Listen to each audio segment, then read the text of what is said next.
It is time for our IPL power rankings when we take a look at what has happened so far, and then we use that information to make way too early judgment calls on what will happen with the teams, although probably not in the case of Delhi. But being that most of the league is 2 wins and 1 loss, it's even more of a mess than usual, but we won't let that stop us.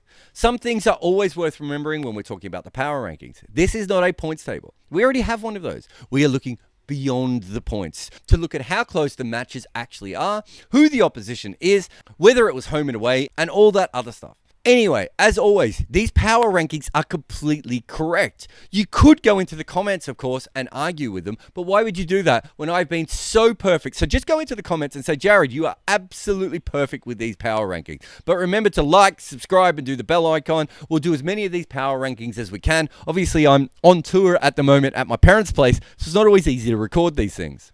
Also, I have to stop occasionally in case a train comes past.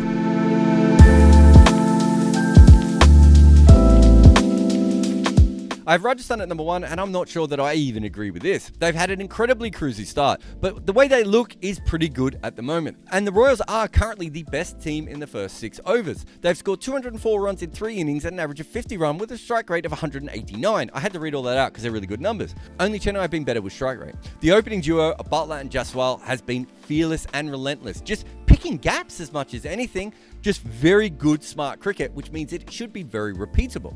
Trent Boult is arguably the most impactful power play bowler in the competition at the moment. 4 wickets in 7 overs. He has got the new ball to talk, and what that new ball is saying is, hey New Zealand, I should probably be playing in the One Day World Cup in India later this year. After getting good starts in the power play, they haven't been as good in the middle bit so far. They rank 4th on strike rate in the middle overs, which doesn't really make any sense because they've started so well. Riyan Parag's last knock I thought was really disappointing, but we know he can do a lot better than that. Obviously, they still have Hetty, and Hetty is wonderful. They have 3 tough games coming up with 2 on the road and 1 at home. If they can win 2-1 in this, they've basically set up their entire season already. When we're talking about LSG, I really want to talk about Mark Wood because years ago I told Bangalore that this would eventually happen, and it's probably taken a lot longer than I thought it would, but here he is. He's been incredible so far. He's gone for runs against Chennai, but it's about the wickets. And the most interesting aspect of his game is there's almost always a good matchup to use him, so you can use him at any time you want throughout a game. They've also got a lot of spinners around. Lucknow have a very Chepauk type wicket in their first home game ever, and they have quality spinners in Ravi Bishnoi, Amit Mishra is still around, and Krunal Pandya. They might actually be able to pull off a fortress at home because of this. The batters are good enough for a lot of 120 to 150 par games, and KL Rahul's anchoring skills could actually end up being very valuable to them. Then there's the West Indies. Kyle Mayers has actually had a dream start to his IPL career, as he tends to do when he starts a new career anywhere. His exploits in the power play have helped relieve some of the pressure. Nicholas Pooran probably hasn't been used exactly correctly by LSG at the moment as well, but if they can get him back to being a spin hitter in the middle overs, he's going to have a big impact as well. They have 2 road games going up, and so a 2-1 split would be ideal, though 1 or 2 is probably not the end of the world for them. I think what they really want to know at the moment is, can they beat the better teams? Gujarat has one of the best bowling attacks in the competition. 12 overs of Shami, Rashid and Joseph in each game has given them breathing space. And if you add Hardik Pandya to the mix, they have plenty of options depending on the match situation. Gujarat has the best batting average by any team in the competition until now. They've also managed to do it at a good run rate. It's also been a collective effort, which is ideal. Sudarshan, Shankar, who was brilliant the other night, and Gill. Miller finished off a game for them as well, and so far, they haven't even really needed that much from Hardik Pandya. There's a lot of good positive signs with this. Josh Little was one of the best bowlers in the T20 World Cup last year. I said at the time I thought it was a little bit too early for him to be a star in the IPL, but they've thrown him in there.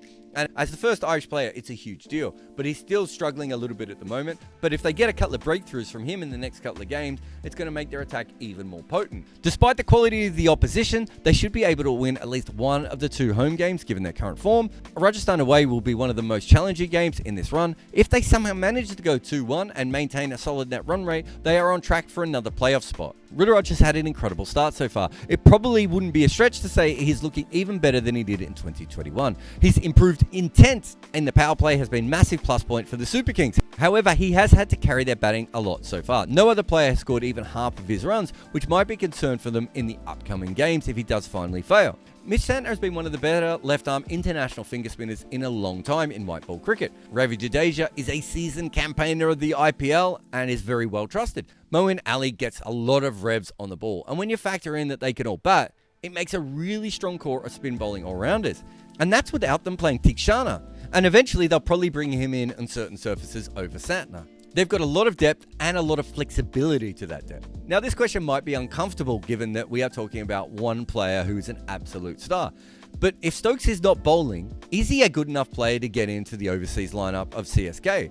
They've got Conway, Moeen Ali, Pretorius, Santner, Tikshana. There's a lot of good players there. It'd be interesting to see how Stokes goes because they've kind of decided he has to play. 2 home games will definitely be an advantage for the Super Kings, but they can't underestimate Rajasthan either, who have quality spinners. And the RCB game can go either way. Toss may play a vital role there. KKR have been bailed out by their lower middle order in all 3 matches. Rinku Singh has been absolutely incredible, and Shardul Thakur helped him as well. In some ways, that's a worry because it usually doesn't happen all season, but having a middle order that is doing as well as they are is always a bonus. Sunil Narayan and Varun Chakravarti showed us what they are capable of against Bangalore. Although they are yet to perform their best, they've also found another spinner. I think we're going to see a lot of turning wickets in Kolkata and a lot of happy spinners because of it. KKR have had 3 different opening partners for Gobars already, and that is a huge problem. And we knew coming in that their top order issues were pretty bad. They're not going to have a better 3-game stretch this year. Home versus the Sunrisers and then away versus the 2 worst teams. They should be pushing for 3 wins here because if they get to 5 wins already, they're not far from a guaranteed final spot.